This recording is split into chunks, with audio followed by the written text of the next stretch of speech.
Não viole o manto.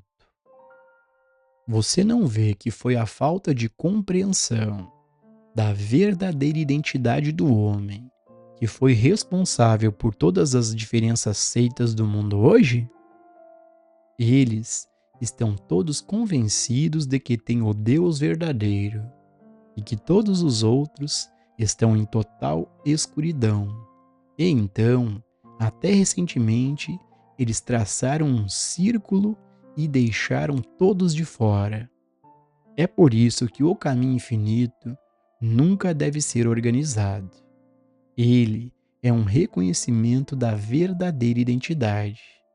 Aquilo que me foi revelado sobre meu eu, que também sei ser a sua identidade, mesmo antes de você despertar para esse conhecimento. Na verdade, estou ajudando a despertá-lo para o conhecimento e a experiência da cristandade.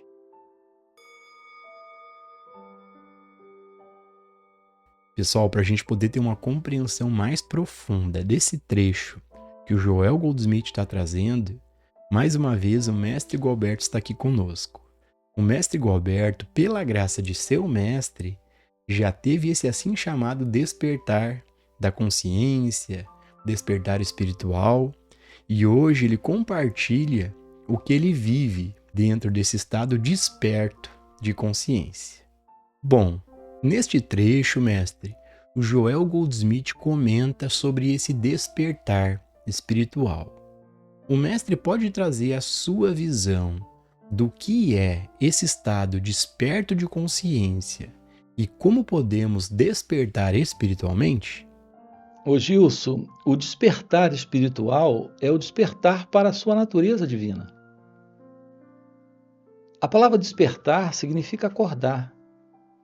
Então você está dormindo e, de repente, você acorda. E quando você acorda, não está mais dormindo. Portanto, Gilson, despertar é deixar o sono. É como um motorista dirigindo. Se ele está dirigindo e dormindo, ele está passivo de provocar acidentes e de se acidentar. E é possível que ele sofra um acidente, isso é praticamente certo. Que ele sofra um acidente e pode ser até fatal. Então nós vivemos psicologicamente numa condição de sono. Estamos inscientes do movimento da vida. Então somos como um motorista dirigindo, dormindo. É só uma questão de tempo dele provocar um acidente ou ser vitimado de um acidente. Então esse motorista, ele cria problemas e ele sofre problemas porque ele está dormindo. A nossa vida, nela, nós estamos inscientes daquilo que somos. Em outras palavras, estamos inconscientes desta ausência de consciência presente. Repare que quando você dorme, você não tem ciência. Você está em um estado de ignorância. A condição nossa, como seres humanos, nesse modelo de vida que levamos por 30, 40, 70 anos, vivendo exatamente como nossos pais viveram, e os que chegaram aqui antes de nós viveram, é uma vida onde a ignorância está presente. Então, quando você pergunta o que é o despertar espiritual, é o fim deste sono e desse modelo de existência onde todo movimento nosso é de sonho. As pessoas acham isso algo curioso quando coloco aqui que tudo isso é um grande sonho. Repare, elas só acham curioso. E alguém pode achar até um absurdo essa proposta aqui, quando eu digo que você não está acordado, mas está dormindo e sonhando. Uma observação do próprio movimento do eu, desse mim, desse você, irá lhe mostrar que suas ações, suas palavras, seus pensamentos, seus gestos, tudo que você faz dentro de um sonho. Apenas o pensamento diz para você que você existe como alguém presente, acordado, fazendo as coisas. É isso que os sábios, aqueles que despertaram, já constataram. A nossa condição é de sono e sonho.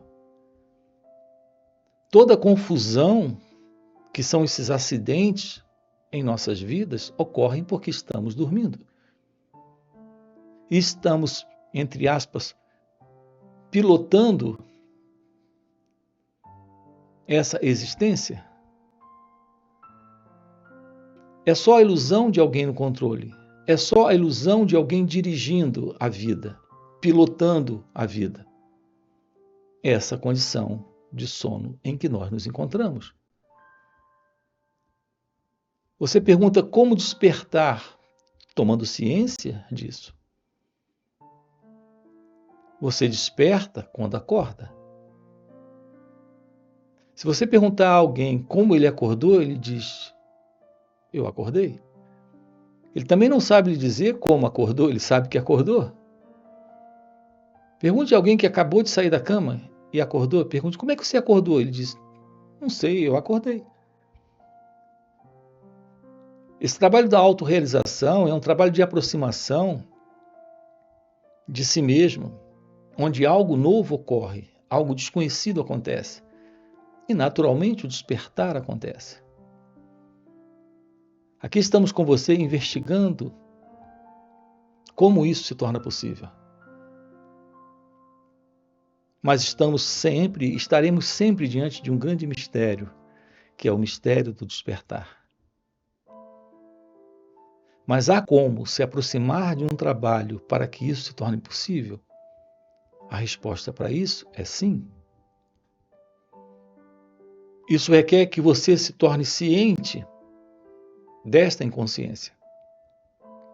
Sim, isso mesmo, ciente da inconsciência. Enquanto você se mantiver nesse modelo de inconsciência, insciente disso, continuará dormindo. Mas quando você se aproxima para investigar a natureza da mente, desse formato de condicionamento psicológico, onde todo esse movimento em nossas vidas é um movimento de uma vida centrada no eu, uma vez que você se aproxime disso, você se aproxima do autoconhecimento. É quando percebe que todo esse movimento da mente presente é um movimento de inconsciência. Então há um elemento que torna isso possível. Esse elemento, ele é desconhecido.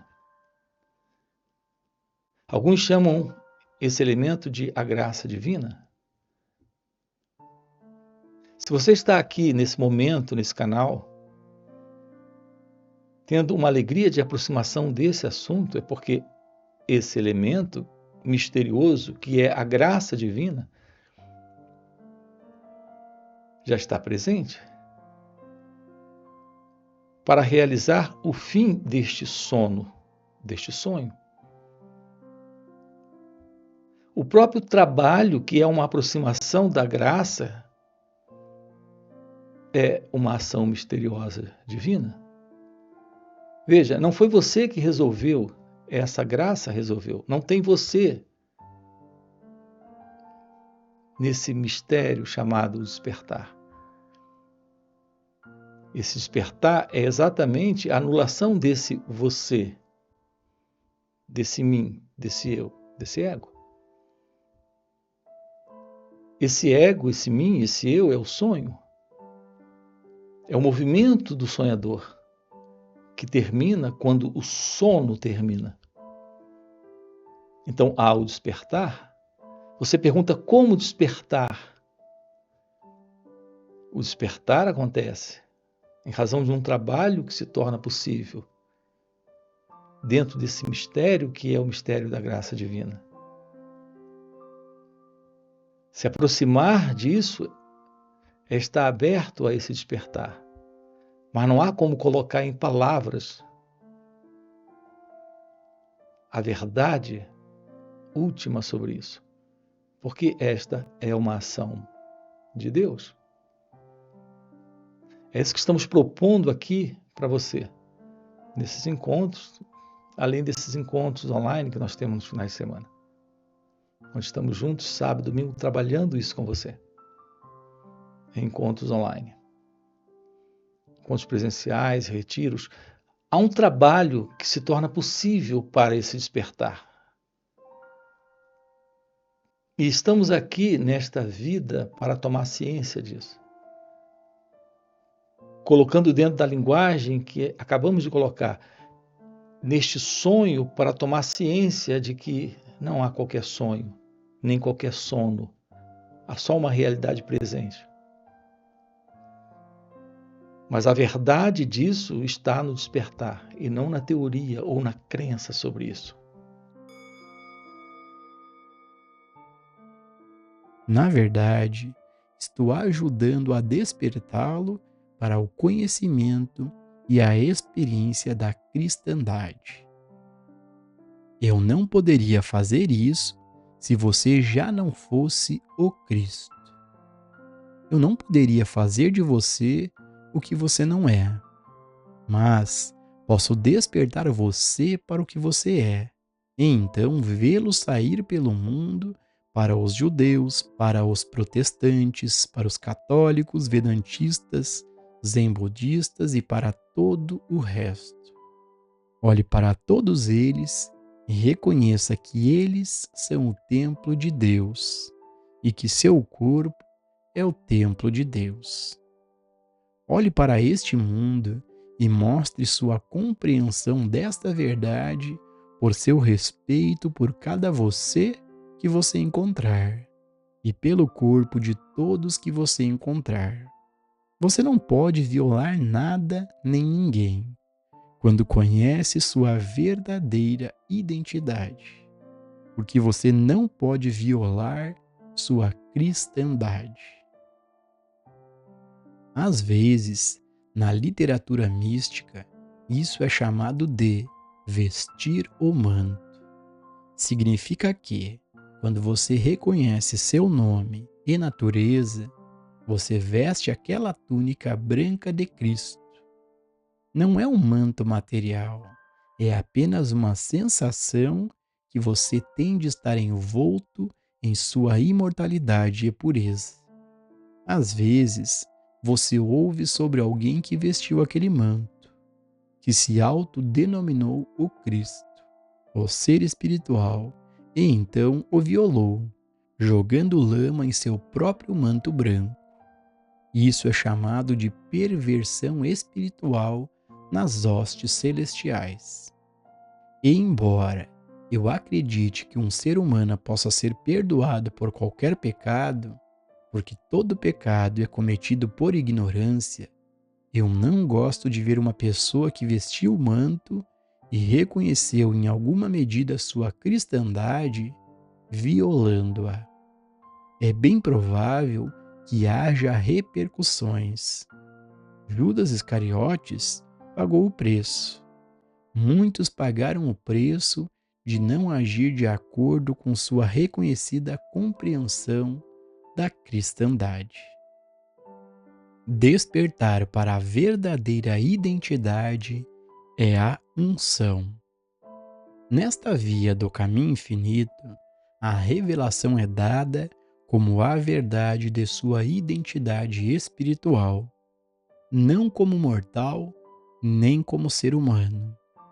Todo o propósito deste trabalho é direcionado a despertar você em sua identidade, para que a mortalidade seja descartada, para que você possa morrer diariamente. Nesse trecho, o Joel Goldsmith comenta sobre morrer diariamente, sobre a morte do ego. Mestre, sobre esse assunto da morte, o mestre pode compartilhar a sua visão sobre esse assunto? A coisa mais importante, Gilson, é esta aproximação da verdade do fim do passado, do fim do movimento deste elemento que se vê como uma entidade presente na vida, vivo na vida. Então se trata, sim, da morte dessa ilusão, da morte deste eu. A verdadeira morte, Gilson, não é a morte do corpo. Todos, inevitavelmente, terão que se deparar com a morte. Quando o corpo não estará mais falando, respirando, agindo. Essa morte física, ela pode ocorrer a qualquer momento. Então, por um acidente, em razão da velhice, de uma doença. Mas essa morte não é a morte que tem real relevância. A morte relevante é a morte do passado. É a morte desse movimento egocêntrico de ser alguém, de se ver como alguém, de se sentir como alguém na vida, vivo. Quando você resolve essa questão desta morte, essa assim chamada morte física, ela é encarada com muita naturalidade. Porque não fica mais a ilusão de alguém com seus apegos, desejos, medos, controle. Esta ânsia por continuidade presente. Nós precisamos, Gilson, entrar em contato com a morte. Com essa morte do eu, do ego, desse mim. Antes que esta morte física, que é a morte do corpo, aconteça. Porque a morte dessa ilusão, desse centro ilusório que é o eu, o ego, é a ciência de que só há vida. Uma vida que está além desse corpo, além desse mundo, além dessa mente. Então não existe real morte. Quando você tem ciência de que você é esta vida divina, porque essa é sua real natureza. Mas enquanto você se mantém nessa identificação equivocada com o modelo do pensador, do experimentador, daquele que vive dentro de um padrão de cultura, de sociedade, de mundo, e, portanto, agarrado a experiências, a objetos, a pessoas, a coisas, a lugares, a sonhos, a projetos. Enquanto esse movimento, que é o movimento do eu, do ego, se mantiver presente, estará presente o sofrimento, a ilusão, o sentido de separação, a ilusória vida da pessoa. Então, a nossa dificuldade, Gilson, de nos depararmos com a vida como ela acontece, é porque o sentido de alguém está presente, que é o sentido do ego. E ele carrega ambição, inveja, ciúme, controle, posse, medo, desejos. Então, o despertar da consciência, o despertar espiritual é o fim para essa condição. Porque essa é a condição do sonhador. É a condição desta ego-identidade. Aqui estamos dizendo isso de uma forma muito clara para você, nesses diversos vídeos, nesses encontros que ocorrem online, presenciais, que a realidade do seu ser é vida. E essa é a vida divina. Essa é a vida de Deus. Então, um contato com a verdade é um contato com a vida, mas com a vida livre dessa ilusória vida, onde está a presença real do amor, está a presença da felicidade, da liberdade, desta ciência de Deus, desta vida abundante, real, desta vida divina.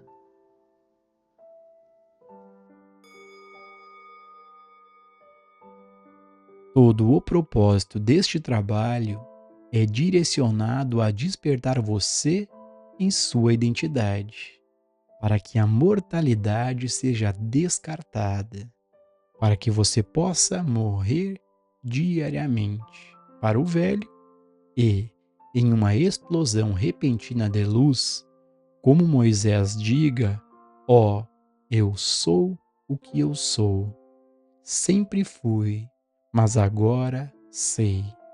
Ou como Saulo de Tarso, que recebeu a luz e reconheceu sua cristandade.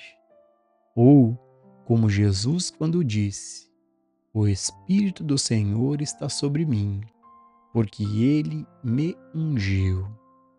Este é o despertar, este é o reconhecimento.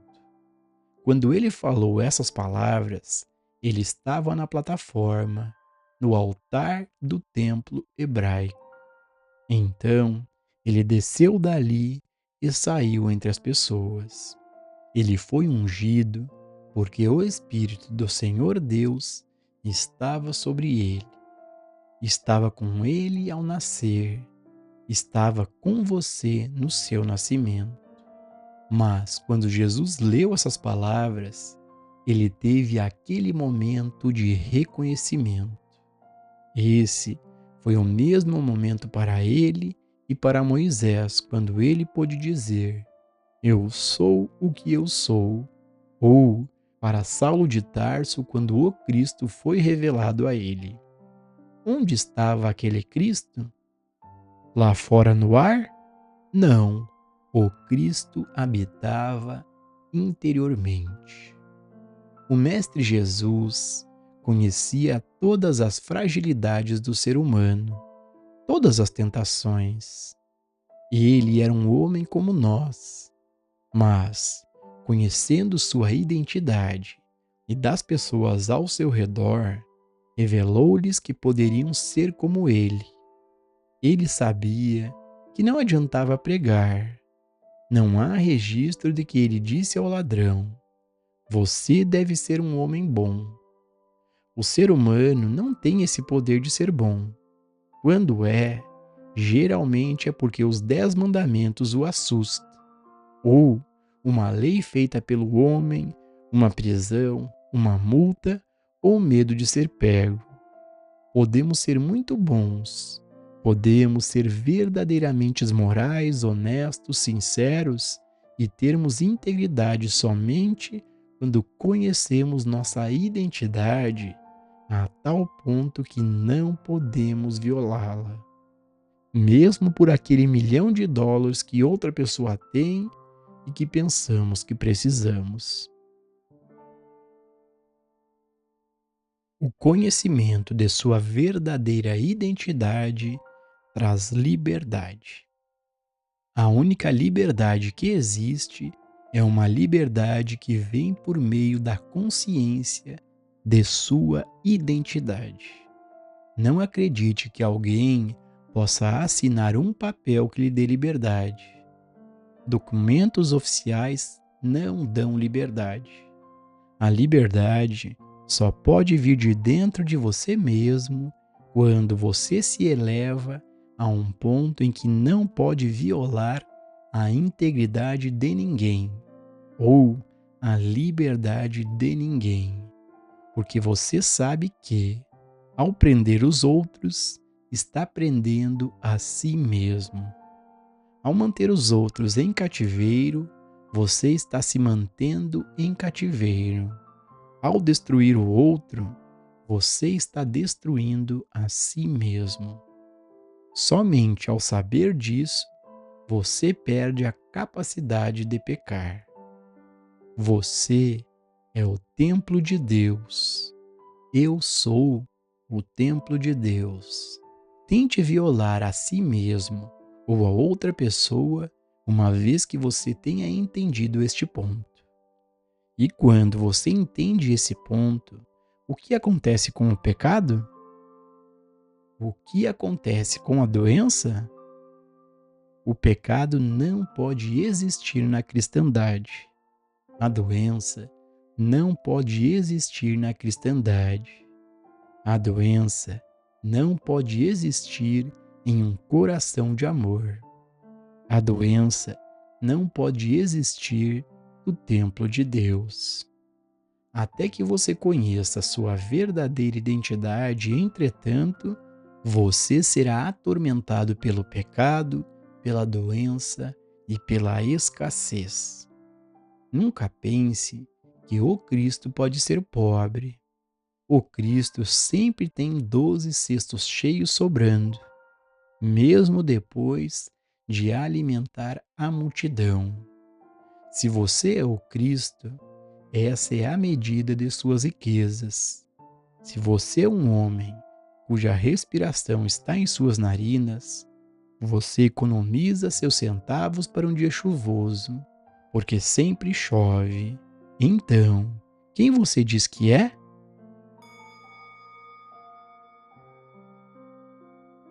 E para você que está assistindo o vídeo até o final, fica o convite para participar dos encontros que o Mestre Gualberto proporciona.